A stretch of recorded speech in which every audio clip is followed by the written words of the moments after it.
الله بالخير. اليوم راح نتكلم عن الأدوات المستخدمة، المارقين وسوء المنقلب، فين كانوا وكيف صاروا. على ما عشنا وشفنا وسمعنا، كل شخص خرج من السعودية بحجة أنه معارض طاح في شر أعماله.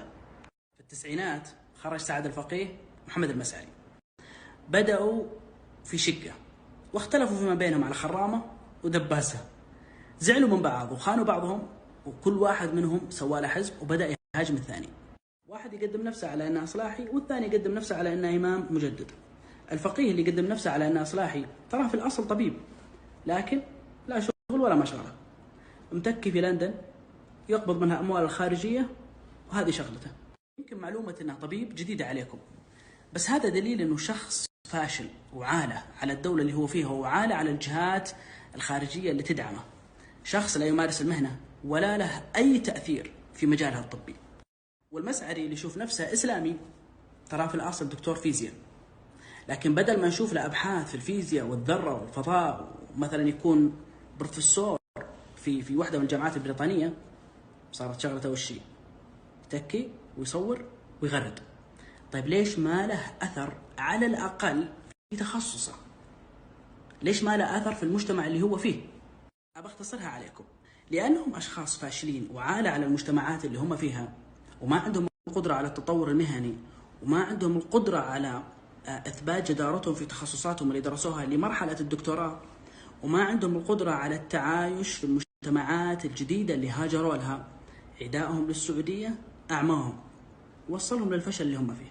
في الفترة الأخيرة ظهرت لنا أدوات ولكن بشكل جديد، شواذ، مرضى نفسيين، ملحدين، مدمنين مخدرات، داعمين لداعش، متطرفين.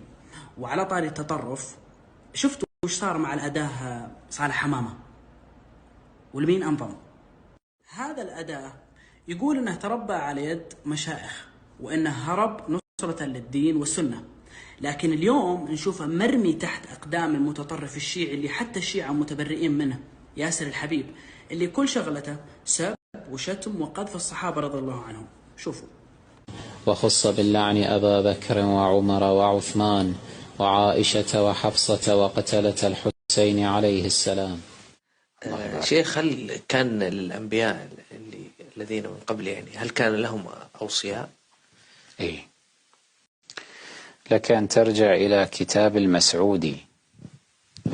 مثل ما شفتوا، لا ومتغطي عشان ما حد يعرفه. هذا والله لا قالوا سوء المنقلب فعلا. عمر الزهراني من تأييد ودعم داعش إلى تهريب الفتيات وتشجيعهم على الإباحية. أدوات كندا في تجمعهم مدمنين، الحضيف والعتيبي وغيرهم. عبد الله العودة ودعم للشذوذ هو ووالده باعترافهم. يحيى عسيري لدعم الشذوذ في واحدة من المساحات وخرج قبل فترة مع عضو من أعضاء الأمن القومي الأمريكي، هالعضو شاذ.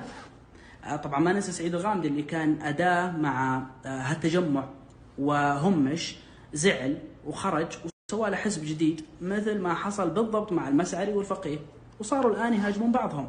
هذا غير الفتيات اللي غرر فيهم وهربوا وانتهى بهم الحال في شوارع لندن مشردين، وبعضهم انتحر. الخلاصة: كثير من المهنيين السعوديين يمارسون مهنهم، اللي في أمريكا واللي في بريطانيا واللي في كندا واللي في أوروبا، وشخصيات ناجحة، منهم الطبيب ومنهم العالم ومنهم المهندس. ولا يوم شفنا أحد هالأدوات من المارقين كان له تأثير في المجتمع اللي هو فيه، على أقل تقدير في تخصصك اللي أنت درسته. ما عندهم أي تأثير ولا أثر.